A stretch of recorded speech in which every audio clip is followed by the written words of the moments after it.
Live from the historic Hand Building in St. Paul, it's the Haberdasher's Couch, starring Heimie along with Dorset.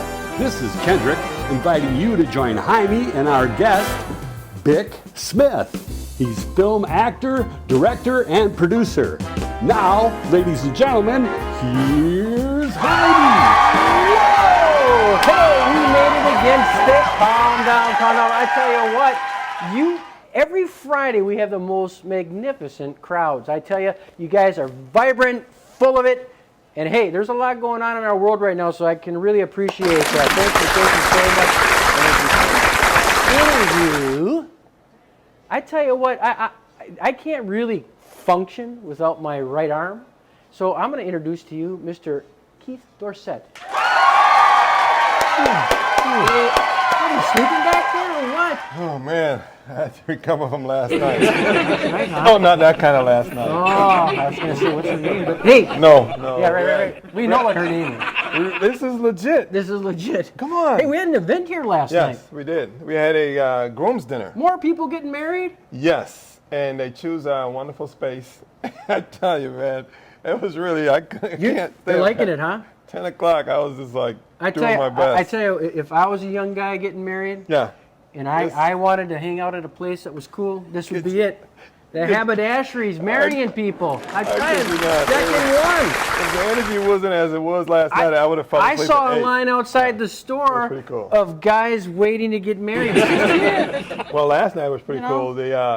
We did it safely. Yeah. A lot of people who had not been in the store before, young people, right, were really excited about it. So I told them I would pass on the kudos to you. I said, you're responsible for the ambiance, and I'm responsible for the energy. Jeez, responsibility. Those are big. Yeah. Responsibility is a big word for us. Man, I'm feeling it now. Feeling it now. Man, I tell you what, you know who we got in the house tonight? Yeah.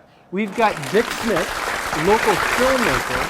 He did Gangsterland here in the Twin Cities. Oh. And he shot some of the scenes here in the store. Ba-doom. Was that a joke? Gangsterland shot? No. We're fine. So anyway, he's going to be with us. And what I'd like you to do today is to think about film as a way to relax. So sit back, take a listen, because you deserve it. Back from our break, we have a special guest with us today, Bick Smith, local producer, director, actor, filmmaker in the Twin Cities here. And we're going to check in with him about where he's at. He just started a company called Bick Productions. And we're going to check in and see where their production company's at and what kind of projects they're working on right now. So, Bick, welcome to the show. Hey, thanks, Anthony. Absolutely. Great to be in here. Gorgeous in here. Yeah, nice space. Yeah. You've been busy. You know, if you can't sell clothes in it, you might as well produce film, right? Same thing. It's the same thing. Either one doesn't pay. Hey. So when I met you, a while back. Wow, now, yeah. It was 2011, right? Okay, yep. You were working on a production called Gangsterland, right, here in the Twin Cities, right? And you shot a few scenes here in the store, yeah, which was pretty exciting. It's neat to see it recontextualized in a film, which is great. Tell me about that project, and then what was like working locally, and then tell me where you're at right now. Okay. Yeah. Well, Anthony, we did Gangsterland in 2010 and 11 and thought, hey, let's do something about these 1930s criminals that were so prominently remembered in St. Paul, because Minnesota, or St. Paul pretty much invited them to come here and be a part of the community. Right. And that's a long story. But anyway, we based it on the lives of Alvin Karpus and Edna Murray, the Kissing Bandit. And Karpus, we thought, let's get the Karpus character in here because they're all speaking straight to camera like this. Right. Let's put him in the barber's chair and have him talk about the system that was in place that allowed criminals to come into St. Paul and kind of have free reign.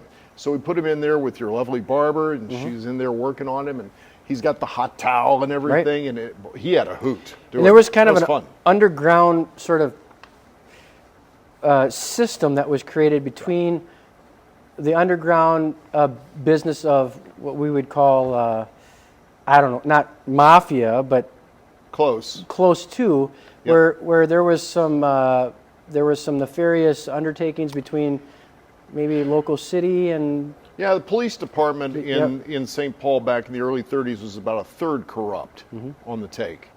And so they had this system, the O'Connor layover system, which said if you're a criminal, come to St. Paul, no crime in the city limits. When you get here, check in, make sure we know so we can contact you. Right. And then third, make sure everybody gets paid off properly. Right. Okay?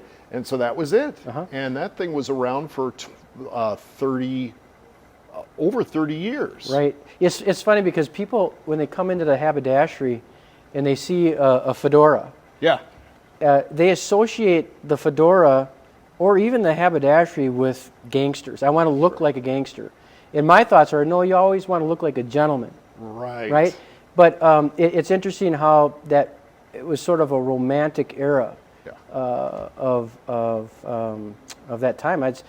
So tell me, your interest. You wrote it, directed it. Had a small part in it where I get to shank a golf ball off while on screen. Right. But we brought in local actors and all shot it and just relied on the generosity of people like you to let us get in here and shoot. And so we did it. It's a feature that's been around now for 9 years. And we had a hoot doing it. Yeah. And that was kind of my start in the whole filmmaking business. Did that go on to any film festival presentations? We didn't do that. We ended up selling it. Oh. I like you, Right. like to make some money Right. sometimes. So we just went to retail with the movie. Okay. So Went on CD. it was a DVD. It was right at the end of the DVD era. So, Right. so pretty soon everybody's streaming everything, and it's all different now. Right. Just in a few years. So did that help start Cybic Productions? Well, we were around shooting documentary stuff with Minnesota Historical Society and our own projects, and I started doing some corporate work, and then it's just grown from there. So Cybic, we do websites and website videos and testimonials and things like that, just trying to get the word out. And these days, with COVID-19, what we've been doing is just getting the word out on safety measures and protocols, and doing a lot of pro bono work, just trying to keep people informed, because that comes from my news background. I just want everybody to be up on the latest. Yeah, you were a radio guy. Yep. KLBB. Yeah. KDWB. Yep. Did some stints in Chicago. I was from Chicago. Yeah. It was back in New York, New upstate New York. Yeah. So I did TV reporting and all that. We were just chatting earlier on today about that. Isn't it amazing how a life of work is a sum total of where you kind of end up sometimes, right? Yeah. Yeah, because it's a good time for film, actually, I would think. I think so. It's a time to be very careful how you do it. Yeah. And if you can establish some good working safety measures and just being resourceful, I think you can be successful. There's more festivals than ever. Of course, all the festivals are online right now. That's just the way it is. So your trip out to California when you were a young buck, you had said that it created a lot of content. Yep. But I'm wondering about COVID now and being an artist and filmmaker, have you been writing more? At first, my creativity stopped. In March. I got back from a trip just before everything locked down, and I couldn't put 3 words together. Right. And you're hearing all these people saying, "Well, this is a perfect time to be creative. Yeah. Start doing it." And creativity, as you know, doesn't necessarily work that way. Sure. It's going to appear when it appears. Right.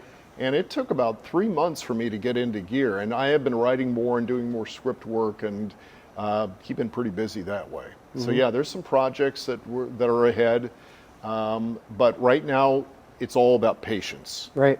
I'd love to get out and shoot about 3 movies, Sure. short movies right now, but you can't. Tell me about movie short genre in general. You've got to get to the point, and you've got to make it move faster than if you were doing a 75-minute film. Right. With a short film, it's an idea. Sometimes it's a joke. Sometimes it's just a concept. Right. And if you can get to the point, tell the story, make it arc, and have your finish, you're doing your job. Right. And so a lot of people are doing short films these days. We have a couple of festivals that are showing a lot of these, but there's a real art to it, and you can tell the people that really do it well. Sure, for sure. Yeah. Give me an update on that. Well, honestly, I think that the days of huge film crews are coming to an end. I know there's Hollywood films, and you've got crews shooting commercials and things of 30 people. But there are things happening, and again, the simplicity of what we're using and the affordability of the technology that we've got allows you to do more simple stories. Sure. And I agree with you. I think that there are going to be better stories because fewer people are involved in the concept and bringing it to Sure. life. I hadn't thought of that. Yeah. Film festivals. Film festivals. Where are we at with being able to go to film festivals? Well, it's online for now. A lot of them are doing all they can to make it as entertaining as possible. They're all taking financial hits on this thing. Right. They're all asking for money and donations, and I believe in supporting them. Right. And I believe in watching what they have. They're all hoping to be back next year. There's a big one in Duluth called the Catalyst Festival, Right. which is independent television from around the world. But they're not coming back until next fall, and they hope to be back then. So there's a lot of stuff that's just kind of on hold at the moment. Right. But in the meantime, they're doing their best to try to go online and tell their stories that way. We're going to take a commercial break, and we're going to see a clip from Gangsterland. Okay. And I tell you what, when we come back, we'll talk a little bit about what the next step is, and talk a little more film. Hoodlum. I hated that. I was a businessman. Robbing banks and knocking over payrolls was my line of work. And why is it that Dillinger and the rest of them got all the glory? I didn't get caught until they were dead. But I was irritated.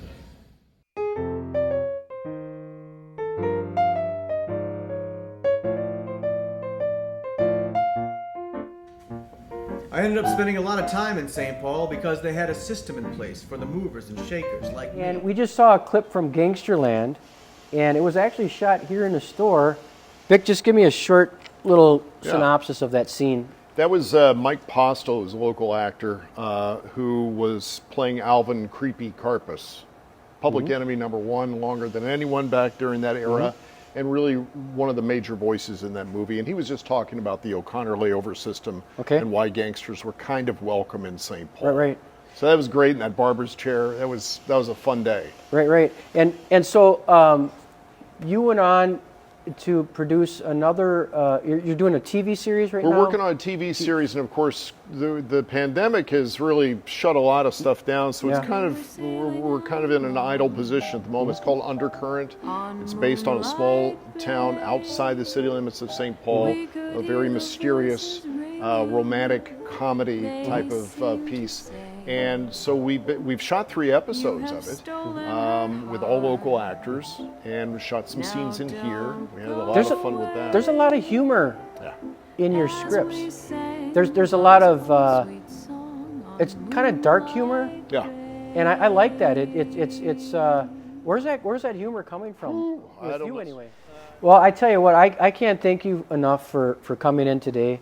And we're going to talk more film very soon. I hope that you'll come back and see us. Sure. And keep an eye on what Bick is doing. Go to his website, watch some of his shorts, and then we'd love to have you back in. Love to be here. This is a great place. All right. Thanks a lot, Bick, and I appreciate you watching today. And this is about as laid back and relaxed as it's been, and it's been a real nice conversation. And I hope you'll come back and tune in again. So thank you very much.